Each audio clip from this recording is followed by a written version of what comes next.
Selamat.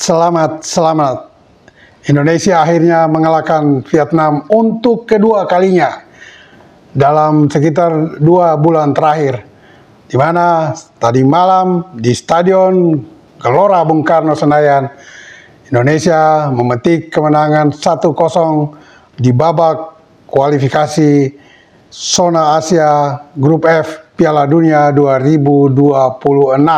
Gol tunggal Indonesia dicetak oleh penyerang Egy Maulana di menit ke-52.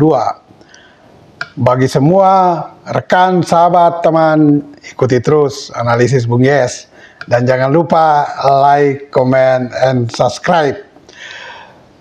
Kita harus bersyukur karena sesuai dengan ramalan kebanyakan pengamat, masyarakat, pendukung, pencinta sepak bola, terutama untuk tim nasional kita, bahwa kita berpeluang menang akhirnya terkabulkan dan lewat 1 gol oleh Egy Maulana.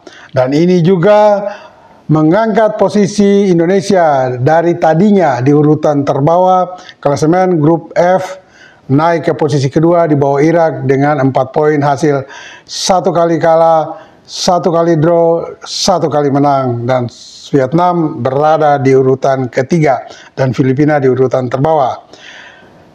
Bagaimana dengan penampilan Indonesia semalam? Puas? Tidak? Ini yang akan dianalisis oleh Bung Yes. Sesuai perkiraan kita menang telah tercapai, tetapi kalau melihat pertandingan mungkin kita sepakat belum seperti yang diharapkan. Ya, mengapa? Banyak alasan untuk itu. Pertama, Sintayong atau pelatih Sintayong mempunyai materi pemain yang harusnya bisa mengangkat tim tidak saja dalam permainan dan penampilan terbaik, tetapi juga harusnya dengan output produksi gol yang cukup banyak, paling tidak lebih dari 1 gol. Namun itu tidak terwujud semalam dan hanya Indonesia mendapat 1 gol. Sejumlah materi pemain yang harusnya tampil secara maksimal itu tidak dimainkan sejak menit awal. Aneh memang kita lihat bahwa Sintayong semalam menurunkan starter 11 dengan beberapa perubahan terutama di lini depan dan lini tengah. Tiadanya Jordi Amat, Kapten Jordi Amat, dan juga bek kiri Elkan Bagot, ini membuat STY harus mengocok formasi di lini belakang. Dan semalam kita lihat bahwa Rizky Ridho, pemain yang dibesarkan sejak 2020 untuk persiapan U20 Piala Dunia hari itu, akhirnya yang biasanya sejak awal bermain di center back bersama Elkan Bagot, tapi kemudian digeser ke bek kanan ketika ada di tim senior, dikembalikan ke posisi center back, mengisi posisi yang ditinggalkan oleh Jordi Amat. Sementara di bek kanan, Sintayong mempercayakan posisi tersebut kepada Jai Itzes, pemain asal Belanda yang bermain untuk Firenze, Italia. Dan di bek kiri, justru Sintayong melakukan eksperimen baru dengan menarik gelandang Justin Hubner mengisi posisi bek kiri yang ditinggalkan oleh Elkan Bagot. Sementara ada pemain baru yang baru dinaturalisasi, yaitu Nathan Chuaon, yang biasanya di klubnya bermain di posisi bek kiri justru didorong ke gelandang kiri, menggantikan posisi Marcelino Ferdinand yang bermain lebih ke tengah. Nah, ini eksperimen baru dari Sintayong. Sementara kita lihat di jantung lapangan tengah masih dipercaya oleh kepada Ivar Jenner. Ya, Ivar Jenner. Kemudian di sayap kanan Yakob Sauri dimainkan sejak menit pertama. Di 3 depan kombinasi yang tidak biasanya. Atau katakan kalau semalam STY memakai formasi 3-4-2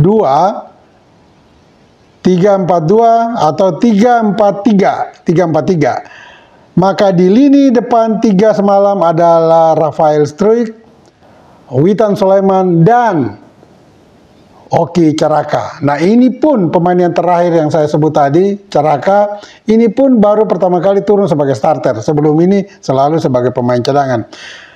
Dengan kombinasi yang ya mungkin dalam tanda petik acak-acakan di babak pertama, inilah Indonesia agak sulit mengembangkan permainan menyerangnya.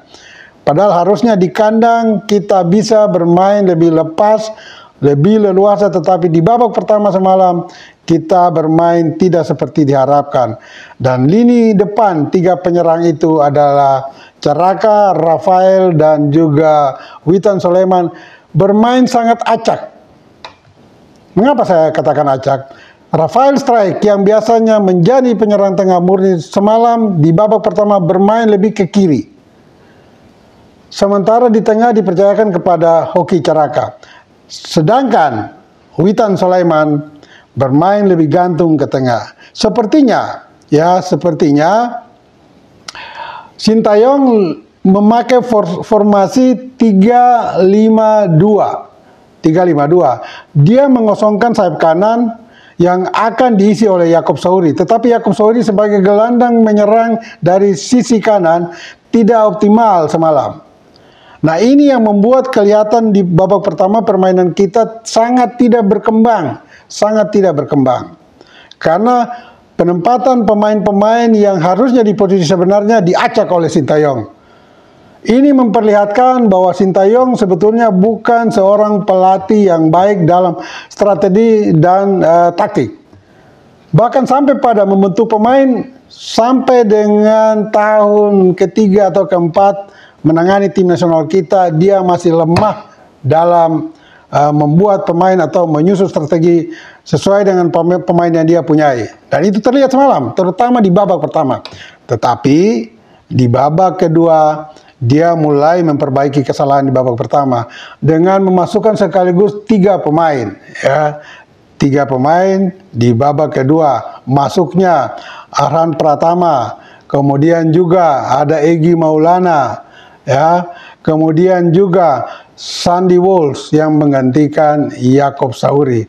Nah, ini terutama di menit-menit awal babak kedua ada sedikit ofensif permainan dari Indonesia sehingga membuat Vietnam akhirnya kebobolan, dan gol itu tercipta lewat throw in oleh Arhan Pratama sehingga diselesaikan oleh Egy Maulana. Tetapi ada catatan juga untuk gol itu. Gol itu sebetulnya dalam tanda petik lagi gol pemberian oleh Vietnam.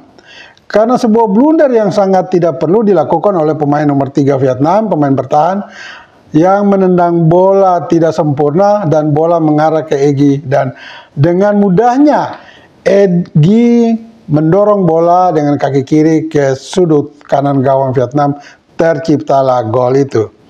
Jadi kalau secara permainan kita sebetulnya tidak lebih baik dari Vietnam. Padahal harusnya kita lebih baik dan kita yang menang. Tetapi permainan kita jelek, namun keberuntungan ada di kita dan kita menang. Dan ini ya syukur alhamdulillah, puji Tuhan, bahwa akhirnya kita bisa memetik 3 poin penuh di kandang. Tetapi dengan catatan, hati-hati di pertemuan kedua, tanggal 26 Maret atau hari Selasa minggu depan. Meskipun kemungkinan pemain kita semua sudah fit. Katakan Jordi Amat sudah fit, juga Elkan Bagot sudah fit. Kemudian ada 2 pemain naturalisasi baru, Tom Haye dan Ragnar Oratmangun sudah bisa main. Di satu sisi, kombinasi pemain kita akan lebih lengkap. Tetapi kembali lagi yang saya berikan catatan tadi. STY harus menyusun formasi yang tepat sesuai dengan kemampuan mereka yang bermain di klub selama ini. Tidak diacak lagi. Karena semalam di babak pertama STY melakukan eksperimen yang salah. Dia mengacak posisi mereka semua sehingga kita tidak berkembang. Tetapi kalau di Vietnam nanti, kalau STY kembalikan ke posisi masing-masing seperti Sandy Walsh yang di babak kedua setelah keluarnya Rizky, Sandy Walsh bermain di sayap kanan. Dan posisi di jantung pertahanan dikembalikan kepada Jaices karena Jaices adalah bek tengah. Nah, seperti ini yang harus dilakukan oleh STY nantinya di babak pertemuan kedua di Vietnam nanti. Jika tidak, kemungkinan besar kita akan mengalami kesulitan di Hanoi nantinya. Untuk semua sahabat, rekan, dan teman, ikuti terus analisis Bung Yes. Jangan lupa like, comment, and subscribe. Ingat, bola itu bulat. Giring terus.